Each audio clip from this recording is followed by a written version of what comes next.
I would say one of my biggest role models is Anderson Cooper. I love Anderson Cooper. That man is amazing. Like, he is so professional, and like he comes from this really like obviously he comes from this huge background of privilege because his mother's Gloria Vanderbilt and all of that, but like he's done so much good in the world. He covered stories all throughout the civil war in Bosnia and Herzegovina.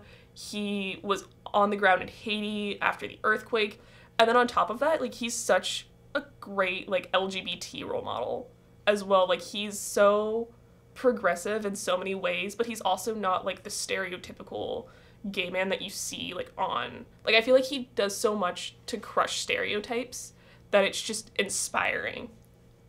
Stereotypes bother me, and I think they should bother everybody, and I just love to see when people break the mold.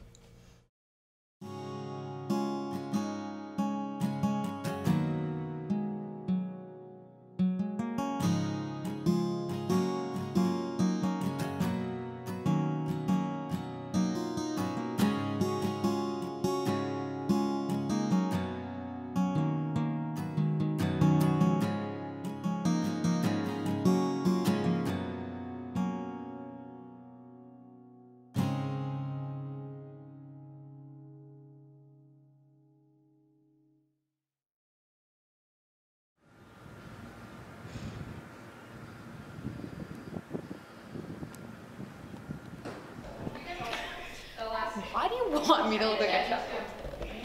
I love my mom. Oh, my mom's the best. I mean, everyone says that, but you're wrong, because my mom's the best. My mom is a rabbi in New York. She wasn't always a rabbi. She used to be an investment banker. And then when I was about 4 or 5, she went to rabbinical school, and now she's a rabbi. Growing up with a parent who was a rabbi was cool and strange. We get into really interesting talks about religion. One time at dinner, I called into question the entire validity of the Bible because they say that they found dolphin skins in the desert. And where are you going to find dolphin skins in a desert? That's my question. So I was like, it's all fake. Nothing is real. She was like, everyone interprets it differently. It's like, you can't split the difference. Like, it's one or the other. It's real or it's not real. She refused to give me an answer. But who knows? We actually agree on a lot. We argue a lot, but it's only to further an understanding of something. We are very, very similar people. And I think a lot of what I believe in comes from her. Politically, ideologically. My mom sends me all of her sermons before she gives them and says, hey, can you give me your opinion on this? Which I love. I love being part of that process because I send her essays and she sends me sermons and we have like an email chain going. And I'm in some of them just once in a while. But I think it's so cool.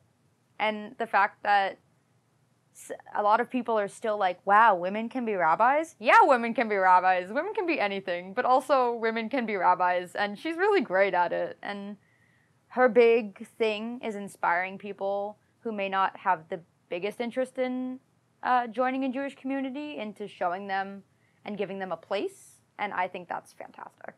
She hosts all these events, especially for adults who may not have been totally like indoctrinated into the Jewish community as children, for them to see that Judaism applies to all parts of their lives. She's an amazing, amazing woman who I want to be.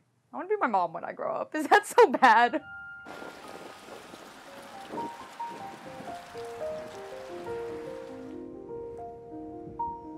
I think I admire my mom so much, maybe because she seems like a person. I think with older people, adult figures in your life, they can seem so larger than life. They're not like real people. But my mom and I, we like drink together. We Skype once a week. she'll like tell me what's really on her mind. She'll tell me about her stresses from work. And so many people I know have this relationship where they see their parents as like they only see one side of their parents. They see like the disciplinarian or the loving, person. They don't see them when they get angry or when they get sad or when they get scared. And I've seen my mom in all those different stages. Yeah, I guess I've just seen her vulnerable, and it makes me respect her so much more, and love her so much more, that she trusts me with that part of herself. She's never made me feel like my issues were any less valid just because I'm younger. So when I say like, I'm feeling anxious about this, I'm feeling depressed about this, it's not like, oh, like, get over it. It's like, oh, well,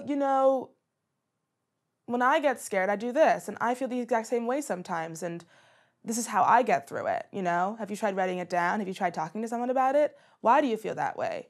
So she's never made me feel small because of the things that I'm scared of or the things that I want. She's always made me feel like I can have or be or do anything.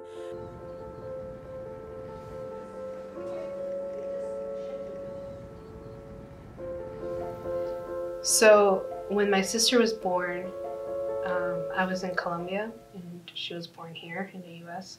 So I like found out that night, and this was like, I was 8 years old, so this was like way back in 2005 when there was like no cell phones and like things and like internet and things like that. So I got to see a picture of my sister for the first time from like a fax. Like they faxed a picture of her, and I was just like waiting by the fax for like the picture to come out. I was just like, I was so excited. I thought she looked weird. All newborn babies look really weird because like their skin is kind of just patchy, and so, but like I was excited, but I was like, wow, what is this weird little thing? My sister, I think, is like the most confident person that I know, and she's only 12 years old. And I think it's because we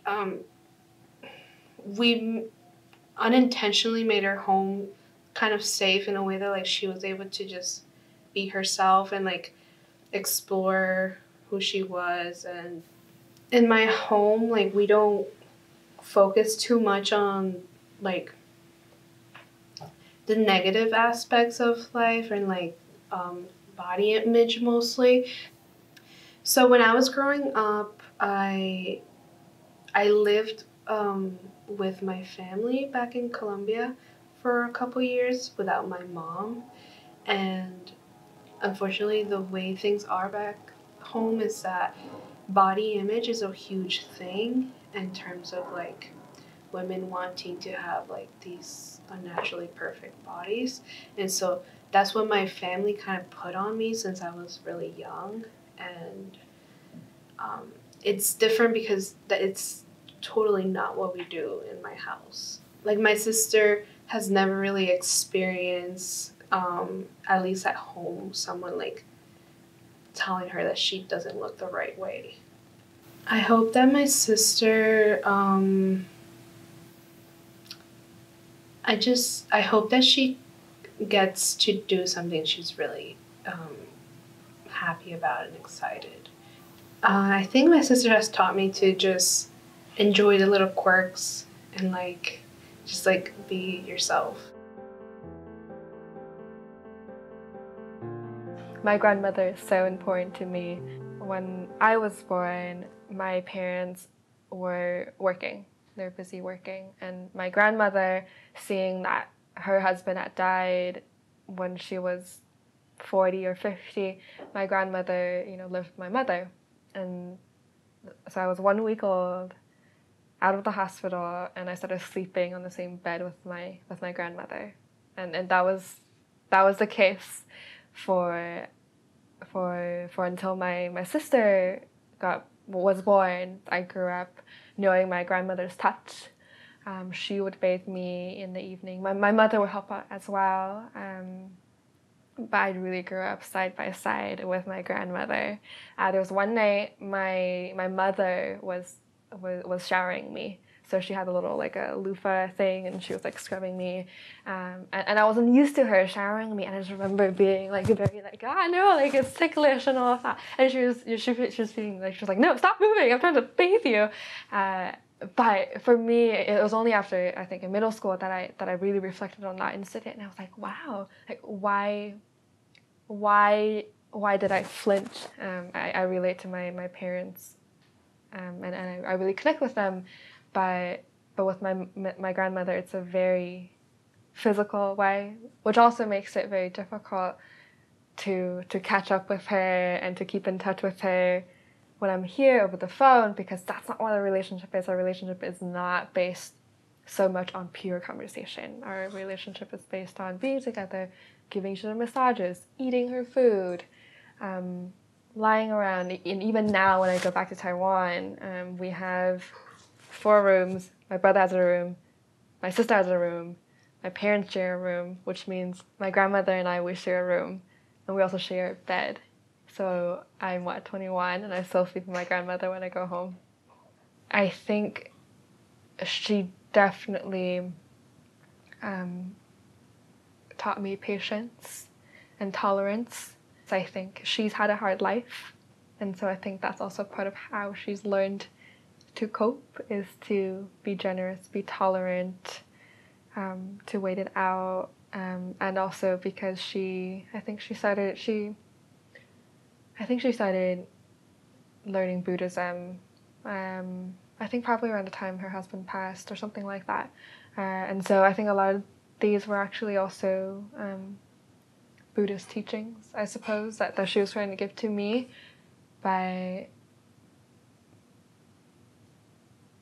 I think a lot of patience, a lot of calm, and I think part of that also is just spending time with her. I think I'm probably, I would say, I probably spend the most time with my grandmother out of the 3 siblings. She's not the most mobile person, so she takes time to get from point A to point B. She takes time walking to the market. So even just from interacting with her, learning to walk really slow and enjoy that, and then so I think a lot of patience and a lot of gratitude too. I remember her saying, she used to be very scared of flying, but we'd fly back and forth between Taiwan and China often, and so we'd leave their plane, and she'd be like praying on the plane, and we leave, and she's like, say thank you to the plane, say thank you to even just the tray that comes down on there, in front of the sea, like say thank you to everything.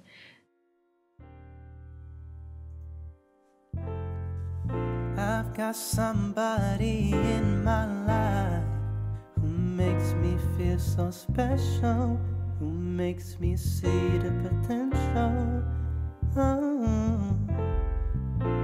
I'm a witness to the goodness in your heart, to the trials that you fall through. I've got somebody in my life who helps me strive to make a change for the better of our society. No, not just for me. I have somebody in my life who has helped me write my story.